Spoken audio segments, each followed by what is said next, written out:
بسم اللہ الرحمن الرحیم۔ السلام علیکم۔ آج محرم کی فضیلت کے بارے میں بتاؤں گی کہ اس کی کیا فضیلت ہے۔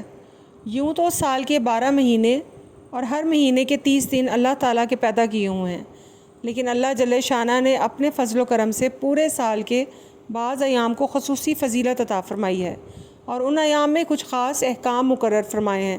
یہ محرم کا مہینہ بھی ایک ایسا مہینہ ہے جس کو قرآن کریم نے حرمت والا مہینہ قرار دیا ہے، اور ایک حدیث میں نبی کریم صلی اللہ علیہ وآلہ وسلم نے ارشاد فرمایا کہ افضل الصیام بعد شہر رمضان شہر اللہ الحرم، یعنی ماہ رمضان کے روزوں کے بعد محرم کے روزے افضل ہیں۔ عاشورہ کا مطلب اور اس دن کی روزے کی فضیلت کیا ہے؟ محرم کی 10ویں تاریخ، جس کو عام طور پر عاشورہ کہا جاتا ہے، جس کے معنی ہیں 10واں دن، یہ دن اللہ تعالیٰ کی رحمت و برکت کا خصوصی طور پر حامل ہے۔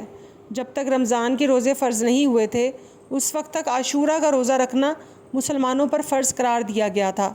بعد میں جب رمضان کے روزے فرض ہو گئے تو اس وقت عاشورہ کے روزے کی فرضیت منسوخ ہو گئی، لیکن حضور اقدس صلی اللہ علیہ وآلہ وسلم نے عاشورہ کا دن روزہ رکھنے کو سنت اور مستحب قرار دیا۔